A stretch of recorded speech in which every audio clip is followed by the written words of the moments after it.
My name is Rosendo Moreno, alias Chico. I was crew chief on a ship called Smokey.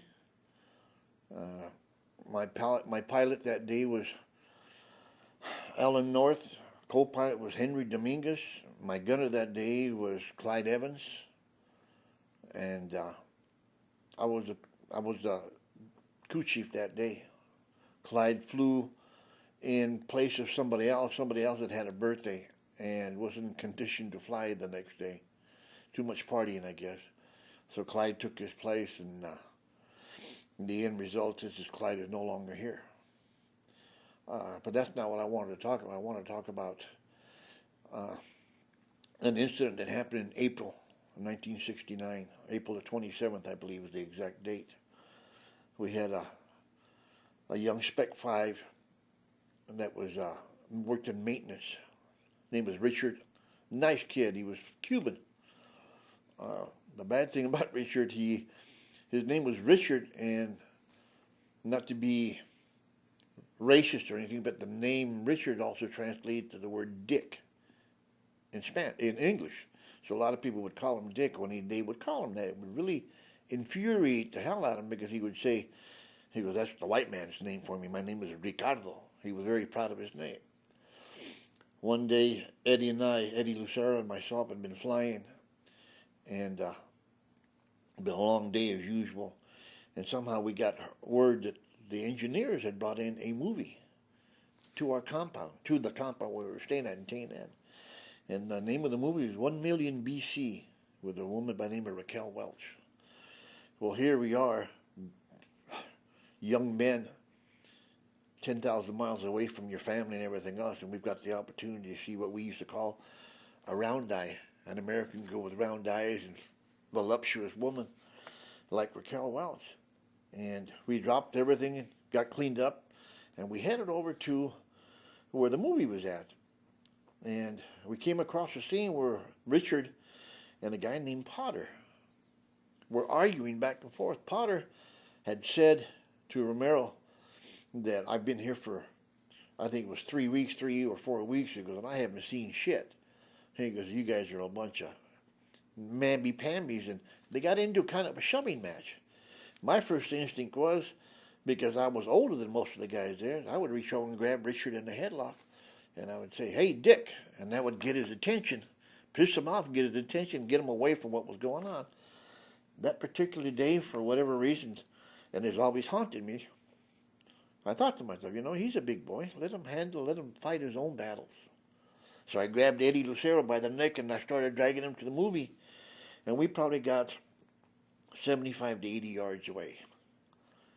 And all of a sudden, we saw this flash, like a flash on a camera. We saw this big, huge flash.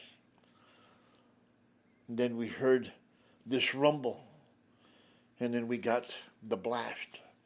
Behind us, where Richard and this guy were standing in the hallway arguing and fighting back and forth, they took a direct hit, a 4-point deuce, hit the roof. And Richard was leaned up against the wall. Well, the way it happened is where he was up against the wall, the shrapnel came down and took the whole backside of his head off. Unfortunately for Richard, he was dead before he hit the ground. He slid down. You can see where he actually slid down the wall and hit the ground. Potter, that he was arguing with, a shrapnel about 14 or 16 inches went right through his chest, took out his heart, his lungs, his spinal cord, took everything. He was dead before he hit the ground. All that was tragic and sad, but there was another incident that happened that same time that was even sadder. There was a young kid that was a maintenance man. Worked on helicopters. He put things together. He was crawling around on his hands and knees with his tin cup, picking up bits and pieces of bones and flesh and stuff like that. And he turned around and looked at me and Eddie and he says, if I find all the pieces, I could put them back together.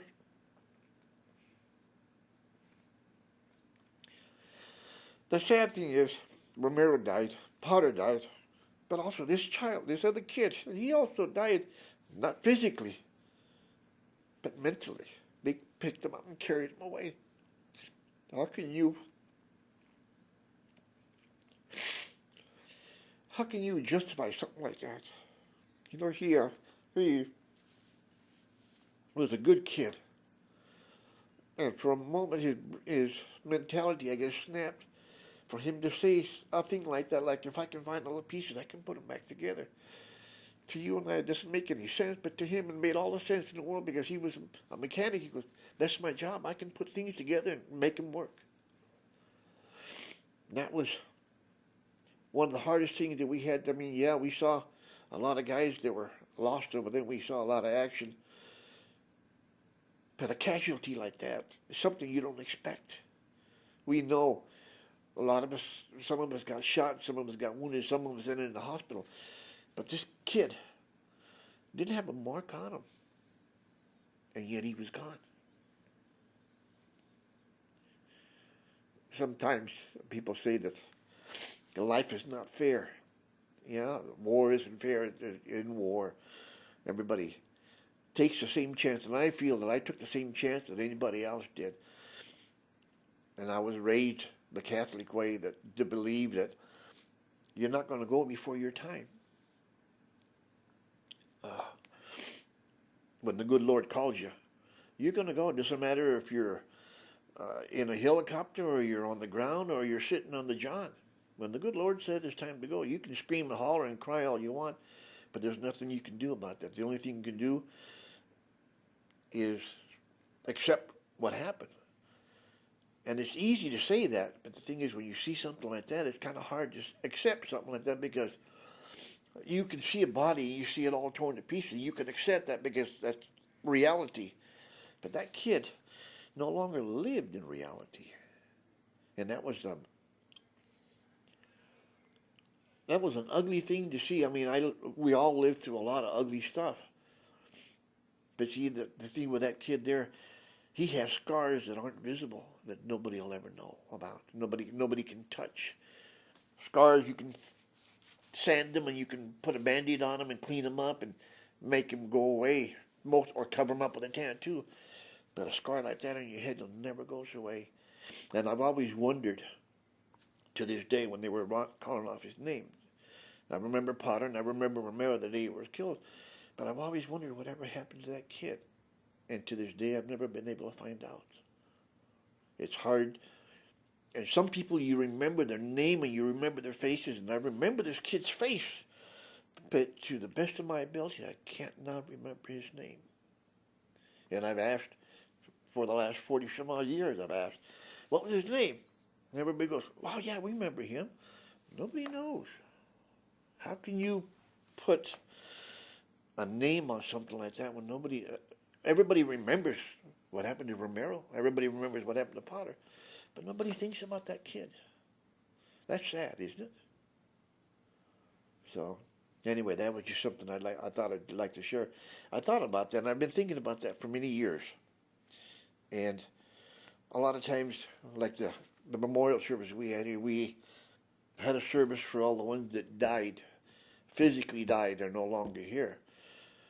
What about the ones that mentally have died and no longer here? And a lot of people don't think that casualties only come in death. Casualty comes in a lot of different forms. And like I said, I wish there was some way we could find out. I wish there's some way we could find out because I know this poor guy has to go through the rest of his life with that in his mind. Things like that never go away. You wake up in the morning and look in the mirror. You wash your face, everything else. Now, you can see everything. The thing is, when you do that, you can't lie to yourself. You can lie to anybody else you want and try to cover it up and make believe it doesn't happen. But when you look in the mirror and there's nobody there but yourself, that's a hard pill to swallow when you have to deal with that. So, I was fortunate. I was wounded on the 21st of May. I only had 9 days left in the Army. But again, like I said, I took the same chance that everybody else did.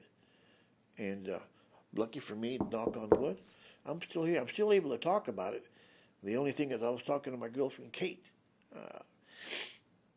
Talking about it is one thing, but putting things to rest, making things right, if I knew of a pill or a procedure or something I could do to change some of those things, I'd give all the wealth in the world that I could. But they don't make that pill. They don't, and there's not enough money.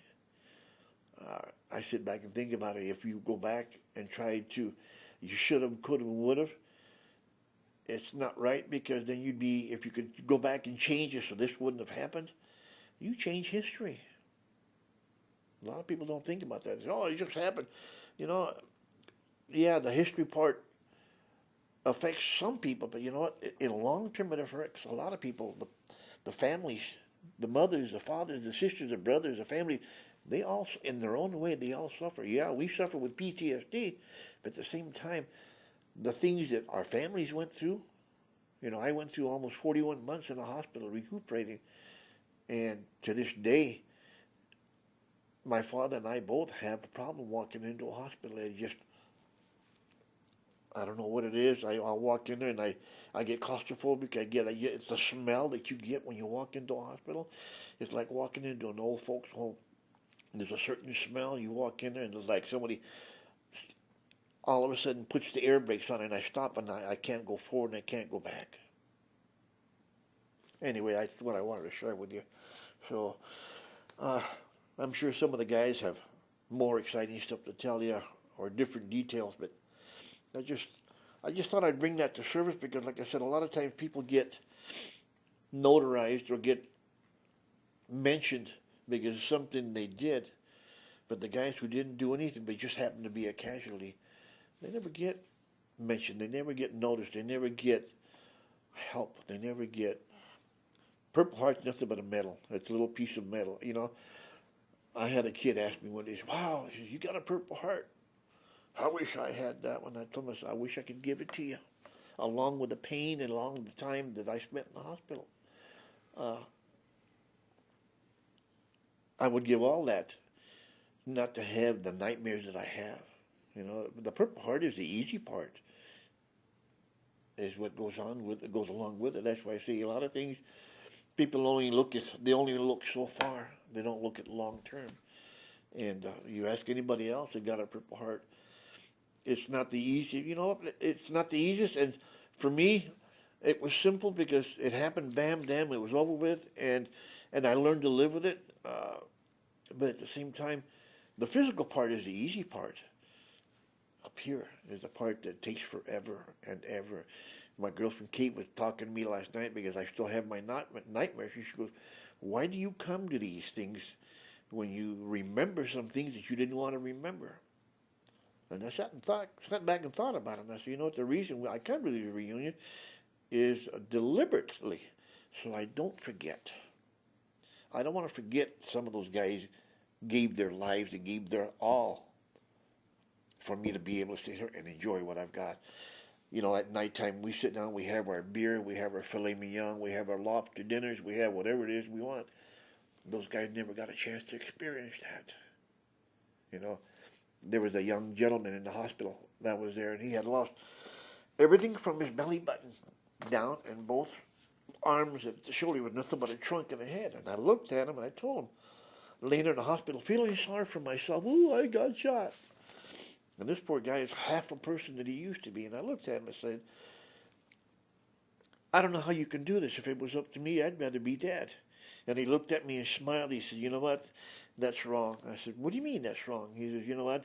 He goes, yeah, I've lost my legs. I've lost my torso. I've lost my arms. He goes, but there's one thing I haven't lost is the memory that I have. I was able to hold my wife. I was holding my kids, my parents. I remember. That's something nobody can take away from you. And I thought, holy moly. And I'm snibbling about a little bullet wound, and this guy is this way. Poof. Shut up and be a man and quit your snibbling and just do the best you can with what you got to work with. I think that's about all I got to say, though. I wish all the other guys, there's guys who have a lot more physical and mental problems than I do, and I wish them and anybody else that has that problem, wish them all the luck in the world because they all need it. We all need it.